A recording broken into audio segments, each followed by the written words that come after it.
Maka di sini apa yang saya nak bawa fokus pada hari ini, dan ini adalah essence kepada pertemuan kita pada hari ini, untuk melihat bagaimana Islam views anjing, bagaimana Islam mengajarkan kita interaksi dan adab hati kita kepada anjing.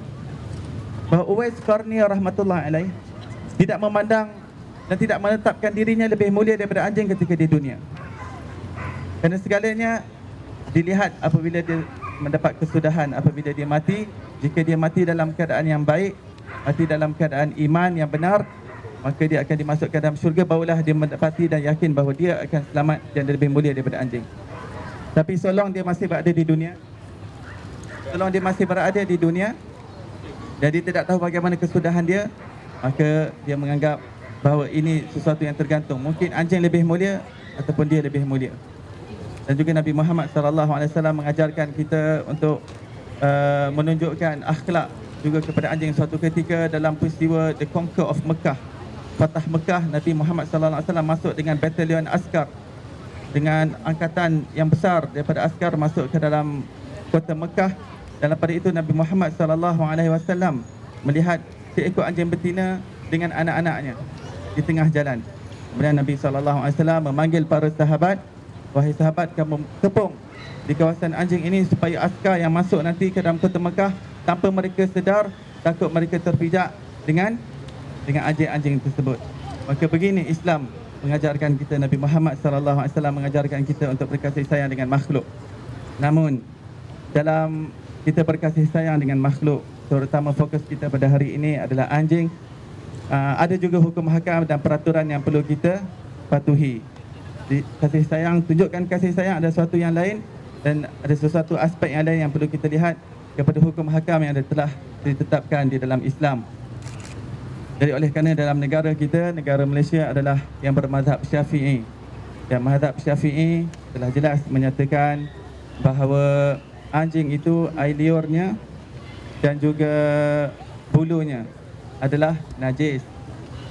Tetapi di sini saya perlu tekankan bahawa walaupun di dalam mazhab Syafi'i kita ianya adalah najis, ianya adalah orang kata najis mughallazah, najis yang berat, tetapi haram bagi kita untuk melihat kepada anjing itu dengan pandangan yang hina. Di sini yang saya ingin tekankan, di sini saya ingin stres. Hukum hakam ada sesuatu yang lain, tapi adab hati kita adalah sesuatu yang lain kepada anjing. Itu adalah yang lebih besar lagi.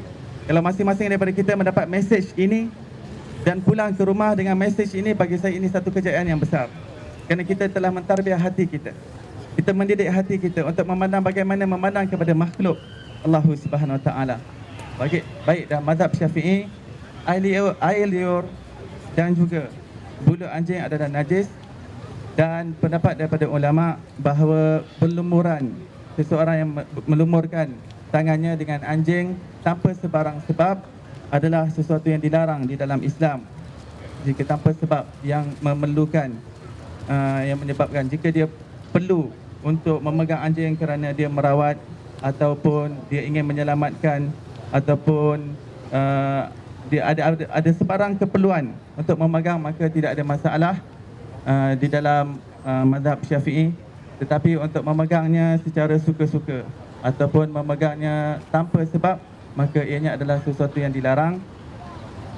Saya rasa itu jelas mengenai najis dan juga keharaman, dan juga manakala mengenai hukum mengenai membela dan juga memelihara anjing di dalam Islam, di dalam semua mazhab tidak dibenarkan dan dilarang untuk memelihara anjing sebagai pet, sebagai bahan belaan pemeliharaan untuk dimanja-manja, tinggal sembubung dan sebagainya.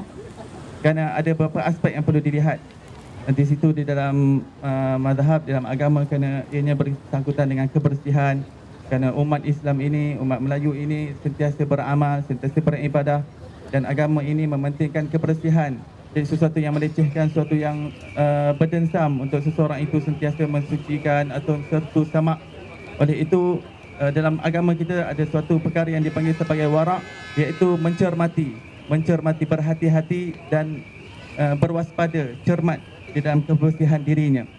Maka mazhab Syafi'i dan juga mazhab-mazhab yang lain menetapkan bahawa memelihara anjing sebagai pers adalah dilarang kecuali dengan tujuan memburu, kecuali dengan tujuan untuk menjaga penternakannya, kecuali dengan tujuan untuk menjaga kawasan kebunnya, kawasan ladang pertaniannya, kecuali untuk dia menjaga kawasan rumahnya. Tetapi ulama menetapkan syarat jika seseorang ingin meletakkan anjing sebagai guard rumahnya, penjaga rumah, dengan syarat dia kena meminta izin daripada jirannya dahulu. Jika dibenarkan, barulah dibenarkan.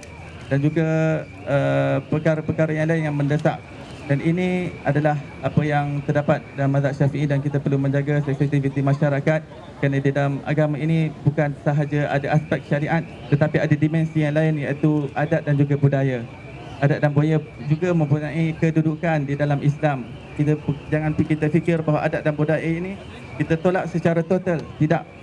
Ulama dan juga agama Islam adalah agama yang universal.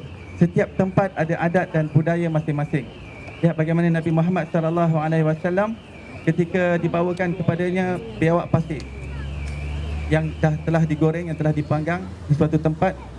Kemudian dan Nabi Muhammad SAW kata, aku tidak makan kerana adat dan budaya di tempat aku tidak makan perkara ini. Tetapi tidak bermakna tidak boleh makan. Ini maksudnya hadis ini menunjukkan bahawa ada tempat adat dan budaya itu di dalam Islam. Maka kita perlu menjaga sensitiviti masyarakat supaya ianya terjaga keharmonian dan juga kemurnian dan juga kerukunan kemasyarakatan di dalam satu tempat. InsyaAllah semoga Allah Subhanahu Wa Taala kurniakan kita kefahaman insyaAllah. Wabillahi taufiq wal hidayah. Wassalamualaikum warahmatullahi taala wabarakatuh. Baik, memang ada perselisihan pendapat di antara mazhab antara Imam Syafi'i dan Imam Malik dalam bab kesucian dan juga kenajisan daripada anjing tersebut. Tetapi jika kita bawakan mazhab Imam Malik di negara kita, maka akan timbul kepincangan dan juga kecelaruan. Kerana ianya mungkin lebih sesuai di tempat negara yang mengamalkan mazhab Malik. Dan sekarang ini tempat yang mengamalkan mazhab Malik itu adalah di utara Afrika dan juga di sebelah Morocco. Tapi di sebelah kita ini suatu perkara yang dipandang baik oleh Imam mazhab Syafi'i dan ulama-ulama yang membawa Islam ke tempat kita dengan mazhab Syafi'i, memandang cuaca tempat kita yang sentiasa basah, yang sentiasa lembap, dan umat Melayu adalah umat yang sentiasa beramal dengan baca Qurannya, dengan nak solatnya. Jadi jika dia sentiasa berlumuran dengan anjing ataupun diremeh-remehkan mengenai masalah anjing, maka ia adalah suatu yang berdensam untuk dia beribadah kepada Allah SWT. Jadi untuk menjaga adat dan budaya tempatan kita dan menjaga kerukunan, keharmonian masyarakat kita seperti mana yang telah dipegang dalam negara ini mazhab Syafi'i, dan itu yang kita pegang dengan kukuh.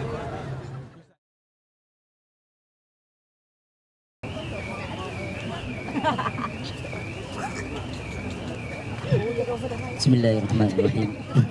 Assalamualaikum warahmatullahi taala wabarakatuh. Saya tak punya masa banyak, cuma yang jelas saya nak terangkan pasal kalau nak sucikan najis. Kita cakap sertu ya, bukan samak. Kalau samak itu menyamak kulit. Kalau lembu ya, kulitnya kita samak. Kalau mensucikan ni lain, toharo ya.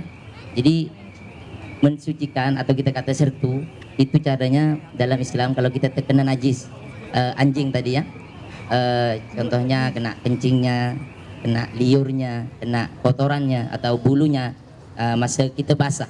Kalau tak basah tak apa. Kalau tangan kita tak basah, sentuh bulu tak apa.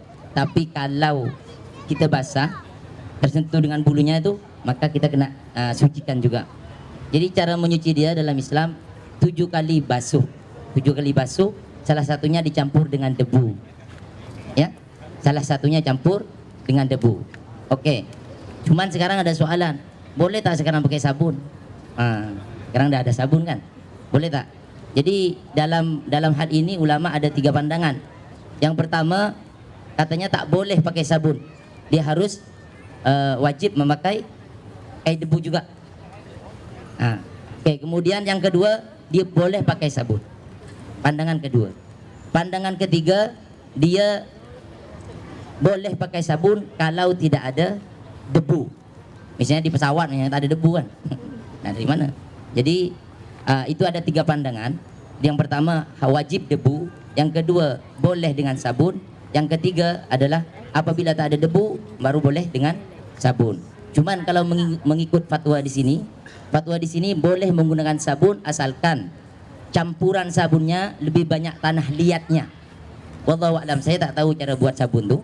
Jadi, oh ini ada sabun tohar ya. Tohar, Pak. Ayo, oke, nama dia tohar. Artinya tohar ini bersuci lah. Bersuci. Jadi, boleh kita gunakan sabun asalkan kata fatwa sinilah, asalkan banyak tanah liatnya di dalam. Oke, sekarang kita memakai sabun. Nah, caranya adalah 7 kali basuhannya, 7 kali basuhan. Salah satunya dicampur dengan debu atau kalau kita nak pakai sabun, sabun. Cara yang pertama, boleh kita letak sabun dulu dalam najis, misalnya di jari kita ya, depan ni kena najis liur sikit ya. Kita letak sabun di sini. Letak sabun, lepas tu basuh 7 kali. Ya. Basuh 7 kali. Nanti kita akan coba.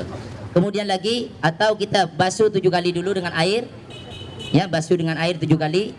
Jadi bukan 6 kali dulu, baru dengan sabun terakhir, baru letak air nanti. Macam tu. Terakhir. Kalau dengan debu itu senang. Kalau dengan debu ada yang paling simple, cari air yang bersih sangat, yang suci lah. Kemudian cari debu yang suci juga. Campur dalam air itu 7 kali basuh. Langsung selesai. Nah, itu saja. Sudah ini sudah. Contohnya di sini kena ya. Contoh ya. Maka kita kalau pakai sabun. Jadi kita letaklah sabun nih. Sabun. Lepas itu kita basuh 7 kali. Satu, jangan banyak-banyak. 1, 2, 3, 4, 5, 6, 7. Habis dah.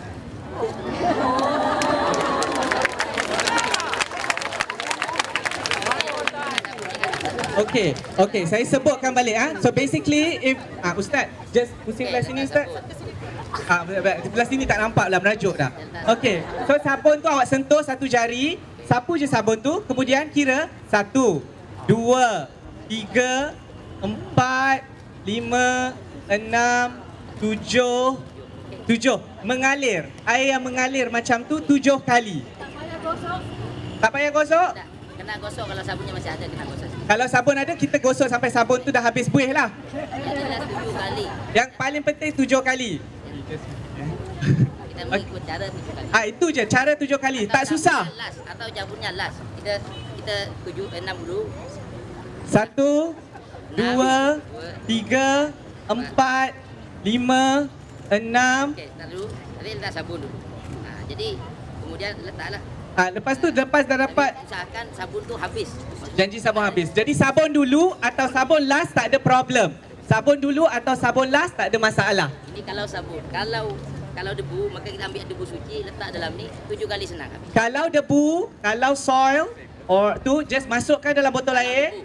Kalau debu, masukkan dalam tu, goncang 7 kali. Basuh 7 kali. Kita boleh korek tanah tu? Boleh kalau suci, tak ada masalah. Yang jelas begini.